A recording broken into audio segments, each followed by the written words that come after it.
ओम नमः शिवाय। हर हर महादेव। दोस्तों हैं कि 21 सितंबर 2025 यानी रविवार को पड़ रही है श्राद्ध महीने की अमावस्या तिथि। और दोस्तों ये वो तिथि है जो पितृपक्ष महीने में पड़ने वाली सबसे बड़ी तिथि है, क्योंकि यह रविवार के दिन पड़ रही है और इसका बहुत ही बड़ा और विशेष महत्व होता है। और इस दिन सूर्य ग्रहण भी लगेगा। पूज्य गुरुजी ने कहा है, अगर कभी भी मौका लग जाए और पितृपक्ष महीने की अमावस्या तिथि रविवार को पड़ जाए तो आप लोगों को एक दीपक वाला उपाय तो अवश्य ही करना चाहिए। इन दोनों का संयोग बहुत ही कम आता है। और दोस्तों पूज्य गुरुजी ने अपनी शिव महापुराण की कथा में बताया है, इस दिन आपको एक दीपक वाला उपाय तो अवश्य ही करना चाहिए, क्योंकि ऐसा दिन पूरे साल में सिर्फ एक ही बार आता है। और दोस्तों आप सभी लोग जानते हो कि श्राद्ध अमावस्या का अगर सबसे बड़ा कोई उपाय है तो वो एक हल्दी दीपक वाला उपाय है। तो दोस्तों इस अमावस्या के दिन आप लोगों को इस एक दीपक वाले उपाय को जरूर करना है। बहुत सारे लोग होंगे जिन लोगों ने इस उपाय को न किया हो, मतलब पूरा साल निकल गया और उन्होंने किसी भी दिन इस एक दीपक वाले उपाय को न किया हो। पर दोस्तों आपके पास एक आखिरी मौका बचा हुआ है जो कि 21 सितंबर के दिन। तो इस दिन आप लोगों को इस वाले उपाय को जरूर कर लेना है, भले ही आपने पूरे साल भर इस उपाय को ना किया हो। पर अगर आपने इस पितृपक्ष महीने के अमावस्या के दिन अगर इस वाले उपाय को कर लिया तो आपको इस उपाय को करने का वो फल मिलेगा जिसकी आपने कभी कल्पना भी नहीं करी होगी। इसीलिए आप लोग इस वाले उपाय को एक बार जरूर कर लेना, ताकि आप लोगों के हाथ से यह मौका ना जा सके और आपको इस उपाय को करने का फल मिल सके। दोस्तों यह उपाय पंडित जी ने अपनी अभी की ही शिव महापुराण की कथा में बताया है। जिस उपाय को आज हम आपको बहुत अच्छे से समझाने वाले हैं, इस वीडियो को देखने के बाद इस उपाय को समझने के लिए आपको कोई और वीडियो को देखने की जरूरत नहीं पड़ेगी। तो चलिए दोस्तों उपाय को शुरू करते हैं। देखिए ये इस श्राद्ध महीने के रविवार के दिन यह इतना खास होता है, इतना महत्वपूर्ण होता है। देखा गया है कभी कभी बड़े बड़े पूजा पाठ अनुष्ठान से जो मनोकामना पूर्ण नहीं होते, वो इस श्राद्ध महीने के अमावस्या के दिन एक छोटे से उपाय करने से ही आपकी मनोकामना पूर्ण हो जाती है। और बहुत सारे लोगों ने इस उपाय को किया भी है और उनको इस उपाय को करने का फल भी जरूर मिला है। अगर आप लोग भी इस उपाय को रविवार अमावस्या के दिन करना चाहते हैं, आप इस उपाय को पहले अच्छे से समझ लेना, सुन लेना, उसके बाद करना। आपको इस उपाय का फल जरूर मिलेगा। और इस उपाय को कर लेने से आपके घर में चाहे किसी भी प्रकार की दुख और समस्या क्यों ना चल रही हो, आपको उसका कारण भी नहीं पता है कि भाई यह समस्या किस कारण से चल रही है। उसका कुछ भी कारण हो सकता है, जैसे पितृ दोष हो सकता है या किसी भी तरह का मंगल दोष भी हो सकता है। तो इस दिन आप लोगों को यह वाला उपाय कर लेना है। यह एक ऐसा उपाय है जिस उपाय को अगर किसी विशेष दिन पर किया जाए तो भाई उस विशेष दिन का जो है वह तो हमें मिलता ही मिलता है। पर हमने उस दिन पर इस उपाय को किया है तो हमें उससे भी बड़ा फल मिलता है, और फल बहुत जल्दी मिलता है, क्योंकि आप इस उपाय को बहुत ही बड़े और विशेष दिन पर कर रहे हो। तो चलिए अब उपाय के बारे में बात करते हैं, लेकिन उससे पहले आप लोगों को यह जानना आवश्यक है कि आखिर ये उपाय किस समय करना है, किसको करना है और कैसे करना है।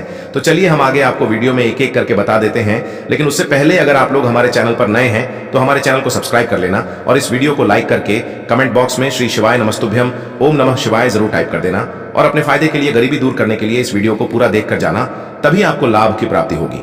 यदि आज आपने वीडियो को बीच बीच में से देखा, काट काट कर देखा, तो आपको जीवन में कभी सफलता हासिल भी नहीं होगी। तो दोस्तों इस एक दीपक वाले उपाय को हमें इस अमावस्या के दिन कैसे करना है, किसको करना है, किस समय करना है और कहां पर करना है, ये सारे सवालों के जवाब आपको इस वीडियो में मिल जाएंगे।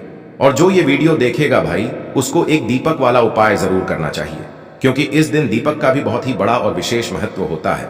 और जब बात आ जाए एक हल्दी दीपक की, तो ये सोने पे सुहागा वाली बात हो जाती है और ये एक बहुत ही बड़ा उपाय हो जाता है इस रविवार। हम समझते हैं इस वाले उपाय को हमें करना किस समय है। इस एक हल्दी दीपक वाले उपाय को हमें इस अमावस्या के दिन करना किस समय है। तो देखिए इस उपाय को करने का जो समय है वह सुबह का समय है और शाम का समय भी है। अब देखिए यहाँ पर हम मुख्य रूप से सुबह का समय नहीं बोलेंगे, क्योंकि 21 सितंबर रविवार अमावस्या का दिन है और इस दिन प्रदोष काल के समय का बहुत महत्व होता है। बाकी अगर सुबह के समय भी करेंगे तो भी अच्छा होगा, उसमें कोई भी दिक्कत वाली बात नहीं है। तो चलिए जानते हैं इस विशेष उपाय के बारे में। लेकिन उससे पहले एक प्रार्थना, अगर आप इस चैनल पर नए हैं तो आप इस वीडियो को लाइक करें, चैनल को सब्सक्राइब करें और कमेंट बॉक्स में आप अपनी राशि या अपना नाम जरूर डाल दें, क्योंकि हम राशि से जुड़ा भाग्य भी बताते हैं और भाग्य में चल रही परेशानियों को दूर करने के लिए वह आसान से आसान उपाय भी बताते हैं। तो चलिए अब हम अपने सबसे पहले उपाय की बात कर लेते हैं। देखिए अश्विन मास के दिनों में विशेषकर भगवान शिव और माता पार्वती और विष्णु भगवान का पूजन किया जाता है। अब साथ ही साथ अमावस्या का दिन भी पड़ गया है, तो ऐसा समझ लीजिए आपके जीवन में धन भी आएगा, सुख भी आएगा, धन बढ़ेगा भी, और साथ ही साथ आपके जीवन के सारे संकटों को भगवान शिव जी दूर कर देंगे। तो चलिए सबसे पहले बात कर लेते हैं सबसे पहले उपाय की, जो कि अमावस्या वाले दिन आपको विशेष कर करना है। और इस उपाय को करने से आपकी कोई भी ऐसी इच्छा, कोई भी विश जो अभी तक अधूरी है, पूरी नहीं हो रही है, तो आपकी बड़ी से बड़ी विश और मनोकामना भी पूरी हो जाती है जब आप अमावस्या वाले दिन इस पहले उपाय को कर लेते हैं। तो देखिए, आप सभी जानते हैं कि श्री हरि विष्णु जो है, उन्हें तुलसी दल सबसे प्रिय है। बिना तुलसी माता के श्री हरि विष्णु अधूरे हैं और बिना तुलसी पत्तों के श्री हरि विष्णु का भोग अधूरा है।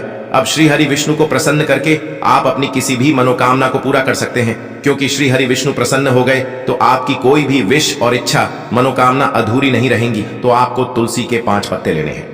अब यह 5 तुलसी के पत्ते जो आपने लिए हैं, यह 5 तुलसी के पत्ते आपको श्री हरि विष्णु को अर्पित करने हैं। अपने घर के मंदिर में ही ठीक है, ऐसा आपको करना है। आपके घर में श्री हरि विष्णु की कोई मूर्ति है, प्रतिमा है, वहां पर यह 5 तुलसी के पत्ते आप रखें और साथ ही साथ एक देसी घी का दीपक घोल बाती का आपको लगाना है और ओम नमो भगवते वासुदेवाय नमः इस मंत्र का आपको 11 बार जप करना है। देखो मंत्र कौन सा है, ओम नमो भगवते वासुदेवाय नमः। और फिर श्री हरि विष्णु से अपनी विश, अपनी इच्छा, अपनी मनोकामना कह देना और फिर देखना आपकी विश और इच्छा, जो भी आपकी मनोकामना है, जो भी अपने जीवन में आपको चाहिए। अगर निर्धनता बहुत है, आप अपने घर से गरीबी को दूर करना चाहते हैं, या फिर धन आपका बढ़ता नहीं है, आप चाहते हैं कि आपका धन बढ़े, या फिर आपके घर में फिजूल खर्ची बहुत होती है, पैसा आपके पास नहीं रुकता है, आप चाहते हैं कि पैसा आपके पास रुके, या फिर घर में कोई व्यक्ति ऐसा है जो बहुत बीमार रहता है, या फिर किसी का विवाह नहीं हो पा रहा है, तो जो भी आपकी इच्छा है, जो भी आपके विश है, बस एक बार श्री हरि विष्णु से कह देना। क्योंकि अमावस्या भी इस दिन है, साथ ही साथ साल का सबसे बड़ा दिन है। यह दिन इतना उत्तम है कि जो आप श्री हरि विष्णु से मांग लेंगे, जो उनसे कह देंगे, वह आपकी विश, आपकी मनोकामना को बहुत जल्दी पूरा कर देंगे। तो यह पहला उपाय है।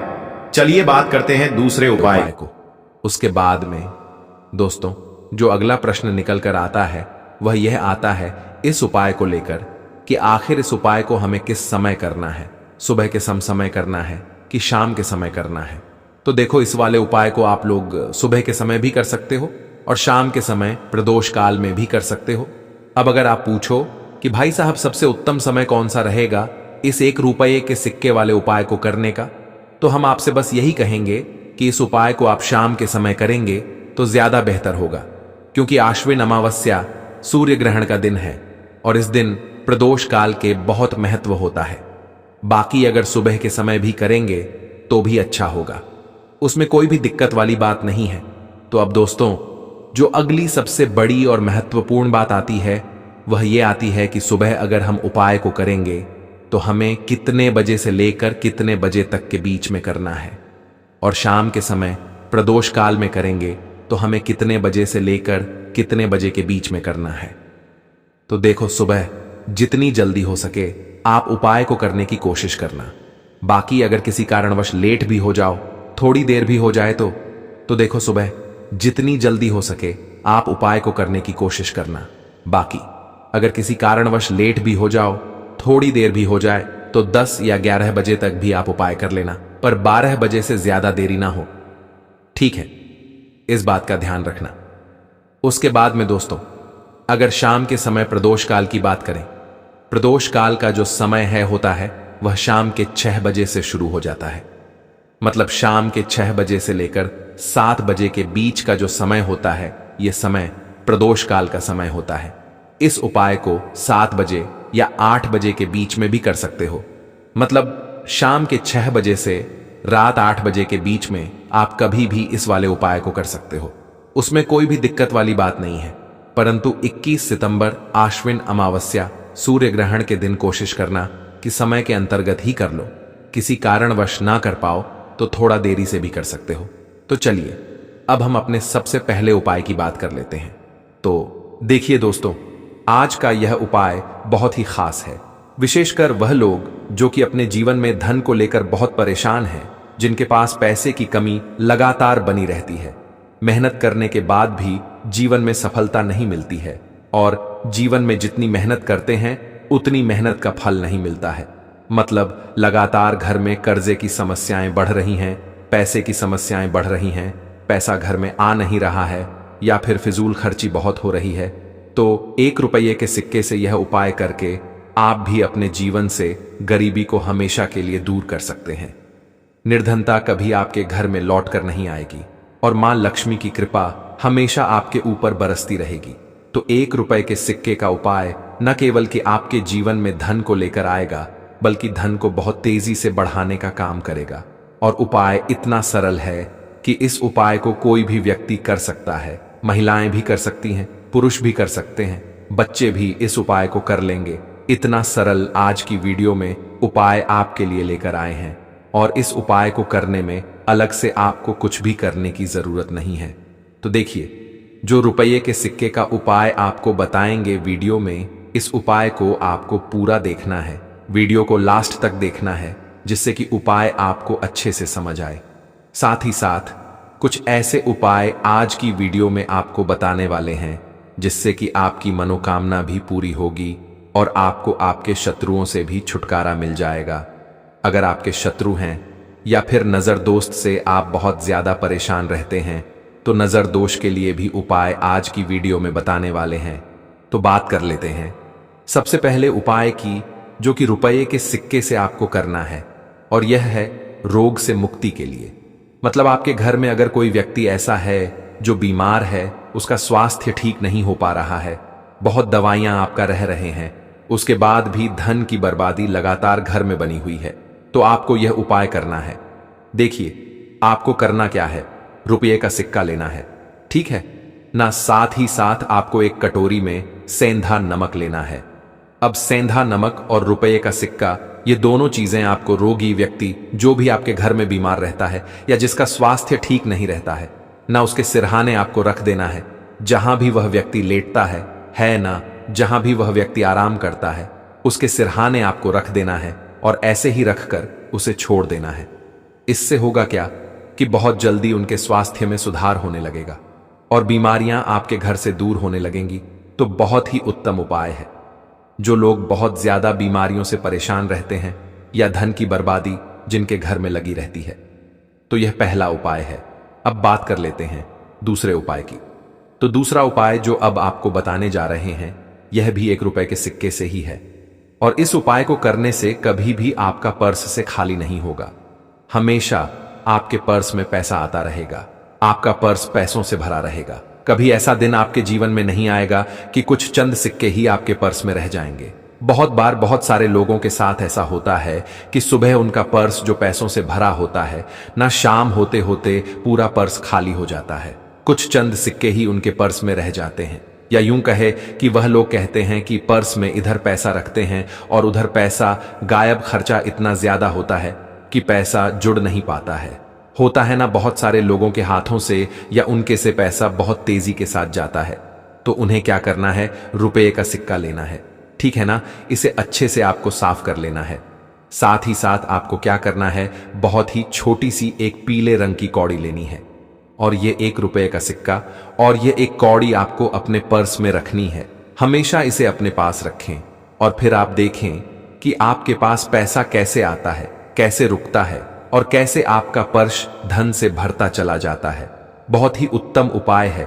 जो लोग कहते हैं कि पैसा पर्स में आता नहीं, पैसा पर्स में रुकता नहीं, या फिर हमारे भाग्य में ही शायद गरीबी निर्धनता लिखी है, तो जो लोग धन को लेकर बहुत ज्यादा परेशान हैं, वह लोग इस उपाय को जरूर से करें। तो रुपये के सिक्के का बहुत ही उत्तम उपाय है जो आगे हम आपको बताएंगे, लेकिन उससे पहले उपाय बता देते हैं नजर दोष को और अपने शत्रु को कैसे दूर करना है। देखिए, नजर अगर किसी व्यक्ति को लग जाए, उसके पैसे को लग जाए, अच्छा खासा घर बर्बाद हो जाता है। वहीं अगर आपके घर में कोई शत्रु आपको परेशान कर रहा है, आपके गुप्त शत्रु भी हो सकते हैं जिनके बारे में आपको कुछ पता भी नहीं है ना। ऐसे लोगों से हमेशा बचकर रहने की जरूरत होती है, क्योंकि यह हमारे जीवन में हमें असफलता मिले, धन ना मिले हैं ना, इसके लिए बहुत प्रयास करते हैं। मतलब जीवन में हम हमेशा पीछे रहे, यह पूरा प्रयास करते हैं। अब देखिए, अपने शत्रुओं से छुटकारा पाना है तो बहुत ही उत्तम सा उपाय आज की वीडियो में आपको बता रहे हैं। यह उपाय आप कर लीजिए, नजर दोष भी दूर होगी और शत्रु जो है ना, उनसे भी छुटकारा मिल जाएगा। आपको क्या करना है कि 4 फूल वाली लौंग लेनी है, और 4 फूल वाली लौंग एक कपूर के साथ आपको अपने घर में किसी भी जगह पर जला देना है। किस दिन इस उपाय को करेंगे? इस उपाय को आप किसी भी पूर्णिमा के दिन कर सकते हैं। अमावस्या सूर्य ग्रहण के दिन कर लेते हैं तो बहुत उत्तम है, ठीक है ना। वैसे तो इस उपाय को आप किसी भी दिन कर सकते हैं, लेकिन पूर्णिमा का दिन बहुत ही उत्तम होता है इस उपाय को करने के लिए। जब इस उपाय को आप करेंगे, आपको संकट मोचन हनुमान जी का ध्यान करना है और संकट मोचन हनुमान जी से कहना है कि मेरे जितने भी शत्रु हैं उनसे आप मुझे छुटकारा दिलाएं, और 4 लौंग और 1 कपूर आपको जलाना है। बाद में जो लौंग और कपूर होगी, जब वह जल जाएगी, उसे किसी भी पौधे में आपको डाल देना है, अपने घर के बाहर, ठीक है ना। देखिए, जब भी इस उपाय को आप करेंगे, चाहे तो नजर दोष आपके घर में है, चाहे तो कोई शत्रु ने कुछ करा रखा है, आपके घर में कोई नेगेटिव एनर्जी है, कोई बुरी शक्ति है, हर प्रकार की ऐसी शक्तियां दूर होती हैं। नजर दोष दूर होती है, वास्तु दोष घर से दूर होता है, और आपके पैसे को नजर लगी है तो वह भी दूर हो जाएगी, आपको नजर लगी है वह भी दूर हो जाएगी। बहुत ही उत्तम उपाय है लौंग और कपूर का, क्योंकि लौंग विशेष रूप से शत्रुओं से छुटकारा पाने के लिए प्रभावी होती है। तो लौंग का बहुत ही अचूक उपाय है।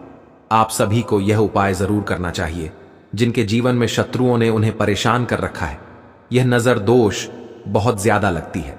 तो चलिए अब बात कर लेते हैं कौन सा उपाय है जो 1 रुपए के सिक्के से आपको करना है, और कैसे इस उपाय को करने से आप भी अपने जीवन में मधनी महाकरोड़पति बन सकते हैं और धन से जुड़ी समस्याओं को हमेशा के लिए दूर कर सकते हैं। तो देखिए, आपको रुपये का सिक्का लेना है, थोड़े से लेने हैं। यहां पर आपको अक्षत यानी कि चावल जो टूटा हुआ ना हो, कितने चावल लेंगे आप? 108 दाने ले सकते हैं। उसके अंदर आपको क्या करना है, रुपये का सिक्का साफ करके रखना है, ठीक है ना। साबुन या सर्फ से आप उसे साफ कर लें और फिर ही आपको उस चावल में वह 1 रुपये का सिक्का रखना है। अब आपको यह अपने घर के मंदिर में रख देना है। माता लक्ष्मी के सामने एक देसी घी का दीपक लंबी बाती का आपको लगाना है। मां लक्ष्मी का मंत्र आपको 11 बार बोलना है। मंत्र कौन सा है? ओम महालक्ष्म्याय नमः। यह मंत्र कितनी बार बोलना है? 11 बार बोलना है। दीपक जलाने के बाद, इतना करने के बाद आपको श्री हरि विष्णु का भी एक मंत्र बोलना है 11 बार, ओम नमो भगवते वासुदेवाय नमः। अब आपको मां लक्ष्मी और श्री हरि विष्णु से कहना है कि आप मेरे घर में आएं और हमेशा मेरे ही घर में रहिए, अपनी कृपा मुझ पर बनाए रखें, इतनी कृपा मुझ पर कर देना। इतना कहने के बाद आपको क्या करना है कि इस तरह से पूजा जब आप कर लेंगे, अगले दिन आपको वह चावल यानी कि वह अक्षत और 1 रुपये का सिक्का उठाना है। एक लाल रंग के कपड़े में इसे रखना है, छोटी सी पोटली बनानी है और धन रखने वाले स्थान पर, मतलब जहां भी आप अपना पैसा रखते हैं, जहां से आप पैसे का लेन देन करते हैं, ठीक है ना।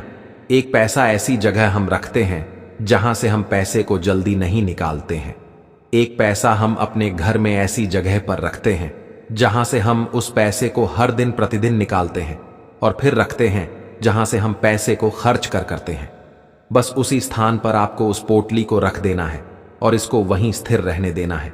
इतना उपाय कर लीजिए, फिर देखिए आपके जीवन में कैसे पैसा आता है, कैसे पैसा बढ़ता है और कैसे पैसे की यानी धन की वर्षा आपके घर में होती है। दोस्तों, 21 सितंबर को लगने वाला यह ग्रहण कई मायनों में खास है, लेकिन सबसे बड़ा सवाल, क्या यह भारत में दिखाई देगा? सोशल मीडिया और यूट्यूब पर कई चैनल्स सिर्फ व्यूज के लिए झूठ फैला रहे हैं। जहां ग्रहण दिखेगा ही नहीं, वहां भी कहा जा रहा है कि पूरा भारत प्रभावित होगा। लेकिन अगर आप गलत जानकारी पर यकीन कर लेंगे तो आपके परिवार को भारी नुकसान उठाना पड़ सकता है, क्योंकि शास्त्र कहते हैं ग्रहण काल में किया गया हर कार्य, चाहे वह भोजन हो, स्नान हो या पूजा पाठ, सब निष्फल और अपवित्र हो जाता है। अगर यह ग्रहण भारत में दिखाई देगा तो इसका सूतक काल कई घंटे पहले ही शुरू हो जाएगा। गर्भवती महिलाओं को खास तौर पर सावधान रहना चाहिए, क्योंकि प्राचीन ग्रंथों में साफ लिखा है कि सूर्य ग्रहण के समय लापरवाही गर्भस्थ शिशु पर घातक असर डाल सकती है। यहां तक कि पुराने ज्योतिषाचार्य कहते हैं ग्रहण के समय आंखों से आकाश देखना भी अनिष्टकारी है। और याद रखिए, ग्रहण सिर्फ वही असर नहीं करता जहां वह दिख रहा है, इसका अदृश्य प्रभाव पूरी पृथ्वी पर फैलता है। जो लोग सावधानियां नहीं बरतते, उनकी कुंडली और किस्मत पर भारी संकट आ सकता है।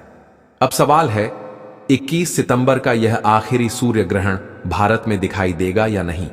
अगर दिखाई देगा तो सूतक काल कब से कब तक रहेगा? और अगर नहीं दिखाई देगा तो क्या भारत में सूतक मान्य होगा? इन सवालों के जवाब आपको इसी वीडियो के अंत में मिलेंगे। लेकिन एक आखिरी चेतावनी याद रखिए, अगर आपने इस ग्रहण में शास्त्रों के बताए नियमों का पालन नहीं किया, अगर आपने सावधानियां नहीं बरती, तो इसका असर सिर्फ आपके आज पर नहीं बल्कि आने वाले महीनों तक आपके भाग्य और संतानों की सुरक्षा पर भारी पड़ सकता है। इन सवालों के जवाब आपको इसी वीडियो के अंत में मिलेंगे। तो दोस्तों, एक सेकंड भी स्किप मत कीजिए, क्योंकि यही जानकारी आपके परिवार को बचा सकती है। याद रखिए, ग्रहण काल में किया गया हर छोटा कदम आपकी किस्मत और संतान पर असर डाल सकता है। और यहां वास्तुशास्त्र ज्ञान चैनल पर हम आपको देते हैं सिर्फ सही, सटीक और प्रमाणिक जानकारी। जब चंद्रमा सूर्य और पृथ्वी के बीच से गुजरता है तो सूर्य ग्रहण लगता है। धार्मिक शास्त्रों में ग्रहण की घटना को अशुभ माना जाता है। सूर्य ग्रहण 3 प्रकार के होते हैं: पूर्ण सूर्य ग्रहण, आंशिक सूर्य ग्रहण, वलयाकार सूर्य ग्रहण। पूर्ण सूर्य ग्रहण हर साल में केवल एक बार ही लगता है। पूर्ण सूर्य ग्रहण के दौरान सूर्य, चंद्रमा और पृथ्वी एक सीधी रेखा में आ जाते हैं। वहीं आंशिक सूर्य ग्रहण में चंद्रमा की परछाई पूरे हिस्से को नहीं ढकती। इस ग्रहण में पृथ्वी का केवल एक ही हिस्सा ढकता है। इस ग्रहण में चांद पृथ्वी के एक हिस्से को पूरी तरह से ढकता है। वहीं वलयाकार सूर्य ग्रहण के दौरान सूर्य रिंग ऑफ फायर की तरह दिखने लगता है और सूर्य आकार में भी छोटा दिखाई देने लगता है। इस ग्रहण में चंद्रमा पृथ्वी से काफी दूर होता है। इस दौरान चंद्रमा सूर्य को पूरी तरह ढक लेता है। तो अब मैं आपको बता दूं, सबसे पहले मैं आप सभी को बता दूं कि साल 2025 का पहला जो सूर्य ग्रहण था वह 29 मार्च 2025 को लगा था और उस दिन होली थी। और इस बार का जो सूर्य ग्रहण है वो 21 सितंबर को लगने जा रहा है, जो कि पितृ अमावस्या तिथि के दिन पड़ेगा और इसके अगले दिन से ही नवरात्रि प्रारंभ हो जाएगी। तो ऐसे में इस दिन हमें क्या करना है? पितृ अमावस्या के दिन क्या हमें पितरों को तर्पण देना है या नहीं देना है? ग्रहण के प्रभाव से हमें कैसे बचना है? साथ ही आज मैं आप सभी को बताऊंगा कि इस सूर्य ग्रहण के समय में गर्भवती महिलाओं को कौन कौन सी सावधानी जरूर बरतनी है, क्योंकि इस दौरान उन्हें क्या करना है, क्या नहीं करना है। साथ ही में उन्हें कौन से ऐसे उपाय जरूर करने होंगे ताकि उनके होने वाले शिशु पर इस सूर्य ग्रहण का प्रभाव बिल्कुल भी ना पड़ पाए।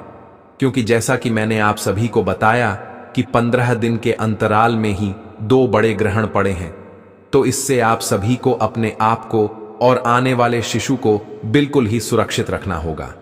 चाहे यह ग्रहण भारत में दिखाई दे या ना दे, लेकिन ग्रहण के समय गर्भवती महिलाओं को सावधानियां तो रखनी ही पड़ती हैं। तो दोस्तों, आप सभी को इस वीडियो के माध्यम से साल 2025 के दूसरे और सबसे बड़े सूर्य ग्रहण की संपूर्ण जानकारी मिलेगी और साथ ही हम आपको बताएंगे कि यह ग्रहण भारत में दिखेगा या नहीं, प्रमाण के साथ, जिससे आपको कोई गलत जानकारी ना दे पाए। तो इस वीडियो को लाइक करके, सूर्य ग्रहण के इस वीडियो को लाइक करके, चैनल वास्तुशास्त्र ज्ञान को सब्सक्राइब करके पास वाला बेल आइकॉन जरूर प्रेस कीजिएगा। मेरा निवेदन है आपसे कि इस वीडियो को लास्ट तक जरूर देखिएगा। अपने हर एक काम को साइड में रखकर इस वीडियो को बड़े ही ध्यान से देखने के बाद में आप सभी को ज्यादा से ज्यादा अपने पड़ोसी और रिश्तेदार के साथ इस वीडियो को शेयर करना भी बिल्कुल मत भूलिएगा। दोस्तों, साल 2025 का अंतिम सूर्य ग्रहण 21 सितंबर 2025 को लगने जा रहा है। तो 21 सितंबर 2025 को अश्विन माह के कृष्ण पक्ष की अमावस्या तिथि को साल का दूसरा सूर्य ग्रहण लगने जा रहा है। अश्विन अमावस्या यानी सर्वपितृ अमावस्या के दिन सूर्य ग्रहण भी लगने वाला है। ग्रहण को ज्योतिष में शुभ नहीं माना जाता है। शास्त्रों के अनुसार सर्वपितृ अमावस्या पर नकारात्मक ऊर्जा बेहद सक्रिय रहती है। अब ऐसे में उस दिन सूर्य ग्रहण का संयोग होना हर मानव जाति बल्कि हर राशि को प्रभावित करेगा। आपको बता दें कि 21 सितंबर का सूर्य ग्रहण एक खंड ग्रास सूर्य ग्रहण होगा, यानी इसमें चंद्रमा सूर्य को सिर्फ आंशिक रूप से ढक लेगा। 21 सितंबर 2025 का दिन ज्योतिष और खगोल दोनों ही दृष्टि से खास रहने वाला है। इस दौरान न्याय प्रदाता और कर्म फलदाता शनि भी कन्या राशि में वक्री होंगे, जिससे राशियों पर भी बड़ा असर देखने को मिलेगा। और यह सूर्य ग्रहण कन्या राशि और उत्तरा फाल्गुनी नक्षत्र में घटित होगा। इसीलिए कन्या राशि और उत्तरा फाल्गुनी नक्षत्र के जातक इस सूर्य ग्रहण से प्रभावित होंगे। उनके लिए भी यह सूर्य ग्रहण काफी कष्टकारी रहने वाला है। इसीलिए आपको सूर्य ग्रहण के समय विशेष सावधानी रखनी चाहिए और सूर्य ग्रहण के समय ज्यादा से ज्यादा सूर्य के मंत्रों का जाप करना चाहिए। इससे आपको लाभ मिलेगा। और बात करें इस सूर्य ग्रहण के समय की, तो दोस्तों भारतीय समय के अनुसार इस सूर्य ग्रहण की शुरुआत 21 सितंबर की रात 10:59 ऊपर हो जाएगी और सूर्य ग्रहण की समाप्ति देर रात 3:23 पर होगी। यह सूर्य ग्रहण लगभग 4 घंटे 24 मिनट तक चलेगा। लेकिन सबसे बड़ा सवाल है कि क्या यह भारत में दिखाई देगा। जानने के लिए वीडियो में अंत तक बने रहे और हर एक बात को बहुत ही गौर से सुने। अब क्योंकि गर्भवती महिलाओं को तो सावधानियां रखनी ही होती हैं, क्योंकि कहा जाता है सूर्य भगवान तो संपूर्ण ब्रह्मांड में एक ही है। तो क्योंकि सूर्य ग्रहण के दौरान सूर्य पीड़ित अवस्था में होते हैं और अशुभ फल देते हैं, क्योंकि इस दौरान सूर्य की शक्ति बिल्कुल ही क्षीण होती है। इस समय वे कष्ट में होते हैं और इस दौरान हमें कोई भी शुभ फल की प्राप्ति नहीं होती है। तो इस समय हमें बिल्कुल ही शुभ कार्यों को करने की मनाही की जाती है। खासतौर पर कोई भी शुभ कार्य सूर्य ग्रहण के दौरान हमें नहीं करना चाहिए। इस सूर्य ग्रहण के समय में विशेष रूप से सावधानियां बरतनी होगी। खासतौर पर गर्भवती महिलाओं को इस समय विशेष सावधानी बरतने की आवश्यकता है, क्योंकि ग्रहण का सीधा प्रभाव गर्भ में पल रहे शिशु पर पड़ता है। इसलिए सूर्य ग्रहण के दौरान गर्भवती महिलाओं को घर से बाहर नहीं निकलना है। चाहे कितना भी जरूरी कार्य क्यों ना हो, गर्भ में पल रहे शिशु के ऊपर इसकी छाया मात्र भी नहीं पड़नी चाहिए। साथ ही ग्रहण काल के दौरान में गर्भवती महिलाओं को भगवान का ध्यान करना चाहिए, मंत्रों का जाप करना चाहिए और इस समय अपने पेट पर गेरू का लेप जो है वह आवश्यक रूप से जरूर ही लगा लीजिएगा। किसी धार्मिक पुस्तक का आप पाठ कर सकते हैं। गर्भवती महिलाओं को नुकीली और धारदार चीजों का प्रयोग नहीं करना चाहिए। इस दौरान हमें कोई भी चीज खानी पीनी भी नहीं चाहिए। अगर स्वास्थ्य ना ठीक हो तो ऐसे में आप सीधे लेट जाएं, लेकिन कोई भी कार्य ना करें। इस समय केवल मंत्रों का उच्चारण करें। ग्रहण काल के दौरान भगवान की कोई भी पूजा पाठ हमें नहीं करनी चाहिए। मंदिरों के पट बंद कर देनी चाहिए। ग्रहण काल के दौरान गर्भवती महिलाओं को गलती से भी सूर्य को नहीं देखना है।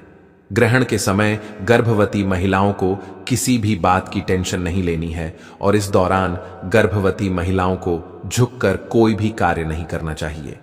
इस समय सुई धागे का इस्तेमाल भी आप ना करें और ना ही कोई कढ़ाई बुनाई करें।